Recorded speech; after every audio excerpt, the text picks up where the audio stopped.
were having a sports competition, this inter-house sports, long ago, secondary school to be exact. And then I intentionally used to hide then because they would drag all those that are, tall, exactly, to the field. But then I used to admire those that run. I would rather watch them from afar and just watch how they would, take off. So somebody just saw me, the coach. I wasn't hiding myself well enough. So he just saw me. I said, Dara, yeah, come. God. So he called me to, the starting line. People already cheering. This all will pass everybody. This all will pass everybody. I wasn't informed that it's 800 meters. So, is there anything complicated in running? You just run. You just start. Shebi? So it's how fast you can carry your legs. Shebi? Abi now? I thought so too. So they blew the whistle and we took off. And I took off with all my strength, all my might. A runner would know there's something wrong with that narration. So I took off with all my strength, running, pop. I passed everybody. I passed everybody.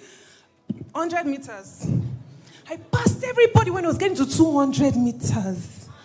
I was hearing one of my friends trying to gesture to me that, like he was mouthing something, but I was feeling so fly because I passed everybody. So I thought I will win this race. So people were cheering. And that the cheer was deception. Those that were cheering, they were from the other house. They were essentially cheering me on. Keep going, we're done. So I passed everybody. My friend stood at the edge of the race. And he was trying to flag me down. As I was running, he was like, I was like, what are you saying? So when I came closer, I said, save your strength. And I'd already passed him. It was when I got to 300 meters. I don't know that my leg was not going. But I'm trying to. It's not lifting. It's not coming down. It's getting slower. That's how one by one, they're just passing me. Pew. When it got to 500 meters, I just balanced myself and diverted from the race. And I found a wall. I just crashed on that wall. And I was breathing. As if...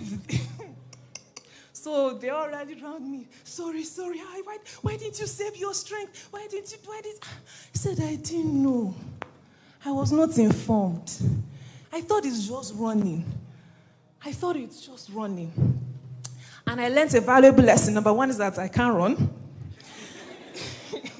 Number two is, in order for you to go far and for you to finish, it's important for you to know the secret to go far. It's not how you take off that will determine if you end or if you even get to the finish line. And I learned that day. I learned it's quite hard. It is foreseeing the future, paying the price that would warrant you going far. So zeal will start you off. Zeal will make you take off. But it is wisdom that will keep you on the track. Now, if only I had been told the simple secret, if only I had known the secret to long-distance racing, I wouldn't have, gone off. I would have finished that race. No matter how zealous you start, there is a finishing strength that you cannot bank on at the beginning. There is a finishing strength that must be keyed into, that must be prayed into. Another secret to going further is company. Your company largely determines how far you go. So when you're together with like minds, please, people of like minds, you will just end up going further. And we know this adage that says if you want to go fast, you walk alone. Go alone, you will go fast. But if you want to go far, you go with a company.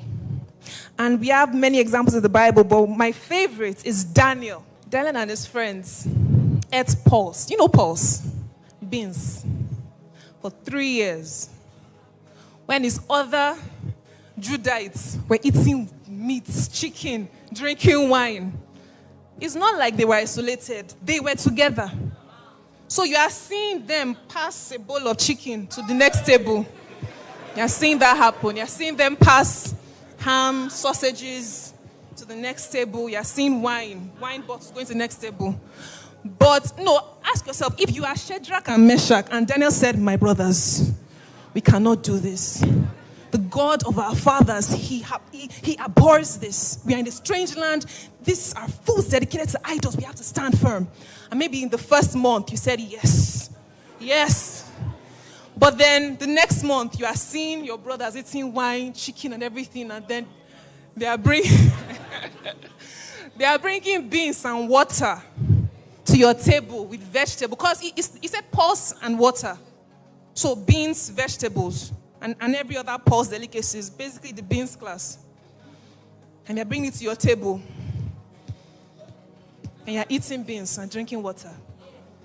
First month, second month, third month, fourth month, fifth month.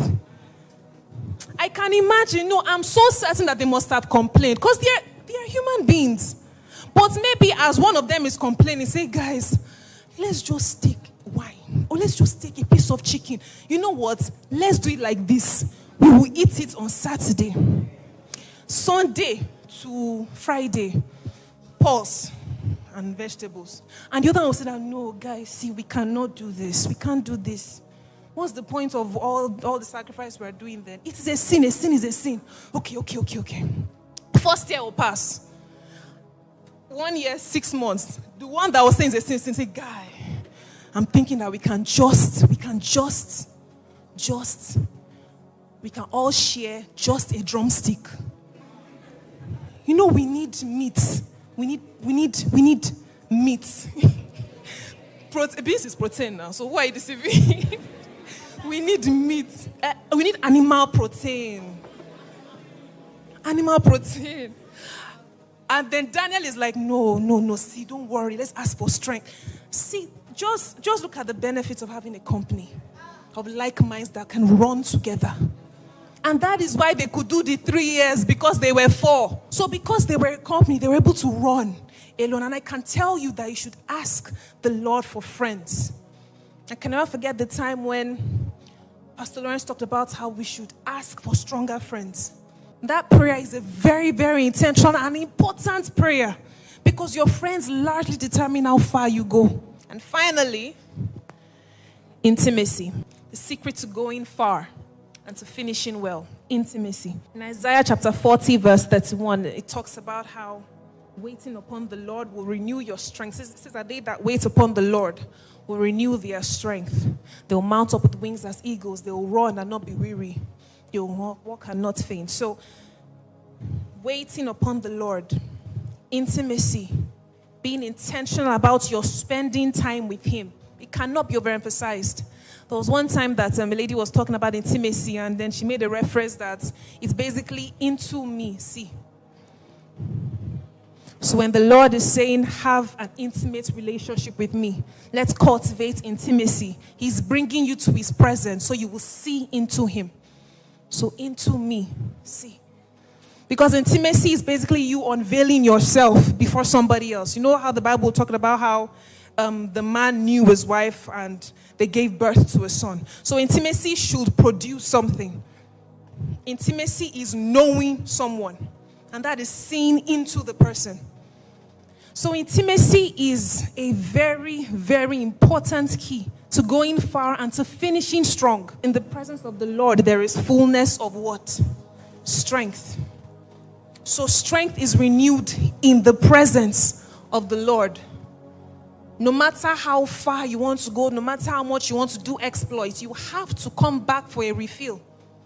And that is why Jesus took so personally his quiet time. The Bible will talk about how he will, wake up early in the morning before it is bright. And he will spend time in the wilderness. He will go to an isolated place and will just stay there, communing, interfacing with the presence of God. If you are here and you just think intimacy is just about singing and having religious prayers. When I mean religious prayers, I mean, you just praying because you have been told to pray and you have been told what to pray. So you just have the prayer without any feeling or any sincerity therein, then that is not intimacy. I'm going to add a bonus to it, and it is to confess it. Confess, I will finish well. I will finish strong. There was one time we had a true talk with my husband, and then he said something that's just stuck with me. He said, never see yourself or never see a day that you are weak or that you're tired. There are so many people that even as they are praying now, maybe as they are praying and charging for 12 hours, they are still seeing that, I'm pretty sure by next year or by next month, I'll be so dry, things will have been so, life would have choked me. It is well, Sha, it is well. There are people that are seeing that about themselves. They are not seeing themselves going far. Are we together? There are people that keep seeing themselves getting weak. They keep seeing themselves needing strength. They keep seeing themselves longing for help because they are seeing the worst of themselves, if I should just put it like that. But always see yourself that, no, I'm going to be strong till the end. Now, it's just to apply these principles together. Them in isolation is not what we're talking about. It's to apply them together. So even as you are seeing yourself like that, you are seeing yourself like that because you are saying, I will apply these principles. So I will definitely be like this. Do you understand? So you are saying that I will confess it. I'll be intimate with the Lord. I'll have the right company. So I will definitely finish strong. It's not just you saying it and you doing absolutely nothing to make it happen. You are confessing it. You are decreeing it. You are thinking about it. You are seeing yourself on that time. You are thinking about it. And then you are doing what you need to do. That, Haba, since I'm doing this, I will definitely end well. What are you telling me? Do you understand? We would love to hear how this message has blessed you. Please share your testimony with us at davidicgenerationtestimonies@gmail.com. For inquiries and invitations, please reach us at thedavidicgenerationib@gmail.com and Lawrence Oyor invitations@gmail.com. To partner with us, please do so through the account below.